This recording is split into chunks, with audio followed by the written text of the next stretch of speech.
for 3. No, we are back to board 1. Yeah, so Alexander Riazantsev with Sergei Zhigalko, so it started as not a bomb Slav, and we are getting to, well, now I can easily call it a stone wall. Well, nice stone wall for black, I would say, because knight bd2 is already played.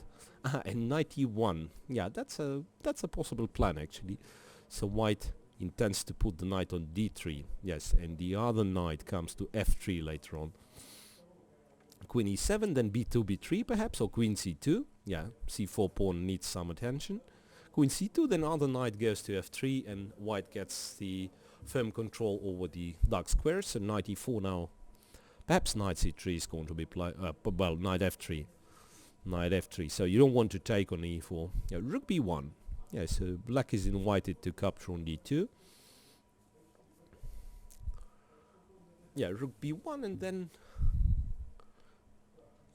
white is planning to expand on the queen side with b2, b4, so therefore a7, a5 was played, so stopping b2, b4. Now, well, knight f3, and then it's an important moment if black can play g7, g5, which seems to be possible, because white's idea is, no, he doesn't want to play g5, b6, more of a positional approach, but then bishop goes to f4. So now there is no danger for white on the king side, and white gets an outpost on e5.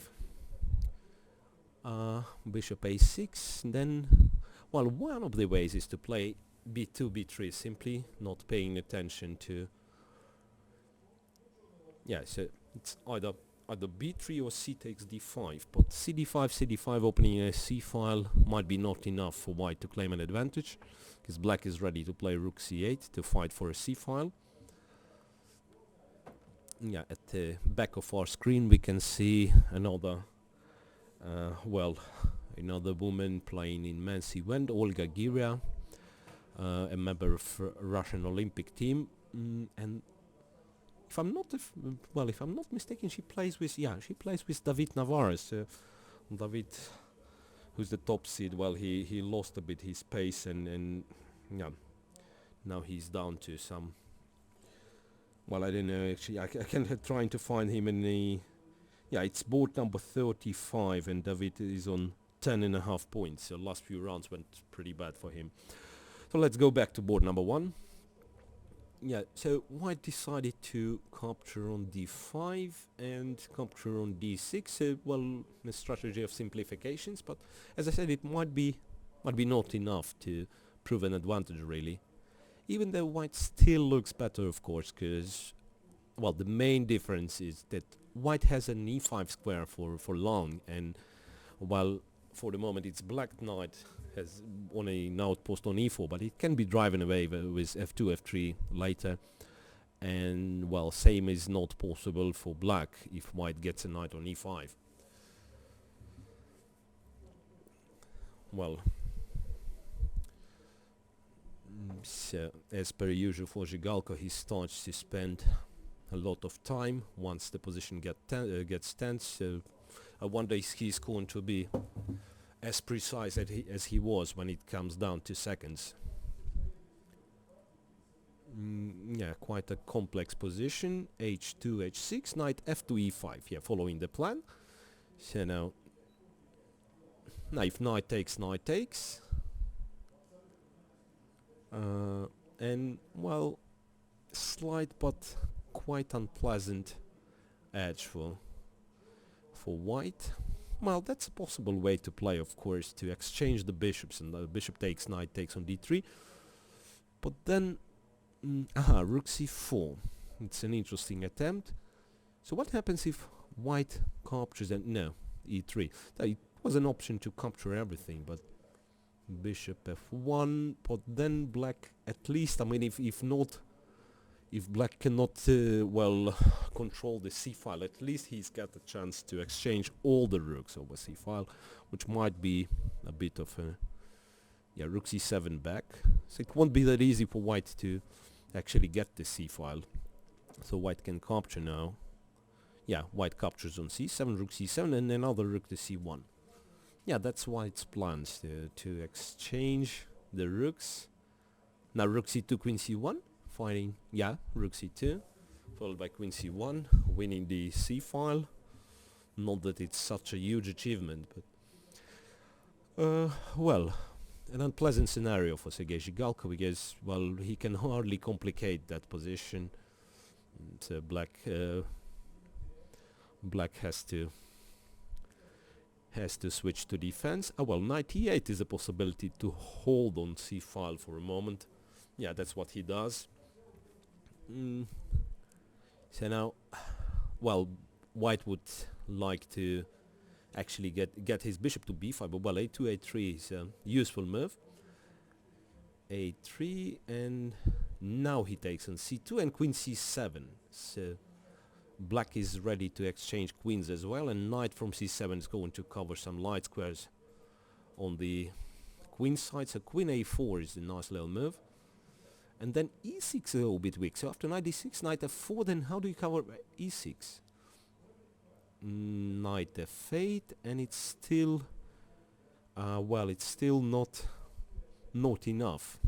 Yeah, if white would manage h2, h4, and then h4, h5, so that's obviously the move he's considering. So h4 and then h5, it would be, of course, a huge achievement. But first queen d1 to cover the c-file. So black cannot penetrate to c1. And then g6, the modest decision. Still, yeah, perhaps king can try to get to f7, so covering both e6 and g6. Covering both e6 and g6, and yeah, it's not so easy to find a plan for white as well. Perhaps bishop to d3. Now h4 first, king g7. Now h5 is always answered with g5, and then a pawn on king g2, king f7. I'm not quite sure if this king g2 really helps white. Bishop to e2, not to d3. Knight d7, knight d3. Once again, if white, so now white is ready to relocate the knight to e5. Knight e4. Yeah, somehow black managed to improve the situation. Now knight f4 back, knight d6 back, bishop f1 back, knight e4, bishop b5. Aha, so that's what he was trying to get. And now knight d3 and knight gets to e5. Yeah, that's an achievement. That's clearly an achievement for white. Even though it's still not clear how to keep this position. Perhaps white has to give the bishop, and yeah, that's what he did. Queen b3, so no knight d7 for black. Knight f7, and then knight d3, knight d6. There was a possibility to play bishop e8, but yeah, hard to make progress for white once again. There is a strong feeling like white is much better, but knight c6, the try from the other angle. Knight d6 and something like a4. Why don't he play a4? Knight f7. Yes, it's no. Still, white tries to get somewhere. King f7. We've been there for a few times actually. Well, I'm not sure about the rules if you can claim draw in such a situation. Knight d3. Once again, he tries to get to e5. Knight e5, bishop e8. Is that what he wants? Bishop c6. Once again, a bit of an achievement, but not really. Knight e5, and yes, somehow, and black is not that comfortable with the time. Once again, so Zhigalko was, I don't know what was that. It was not really a claim of a draw, but he, yeah, if white gets the pawn on b5, yeah, now the queen is free. So something like queen a8, yes. Queen a8. Still black is not that comfortable. Knight e4, and queen gets to e8, attacking e6. Queen e7, queen b8 now, and b6 is lost. So it's time for black to go for the well, for a counterplay with f4. And it's not so easy though. Queen b7, f3, king g1. Aha, and queens are getting exchanged, it feels. So knight e5 now, and knight takes f3. No, queen e7. No. So Zhigalko blundered everything.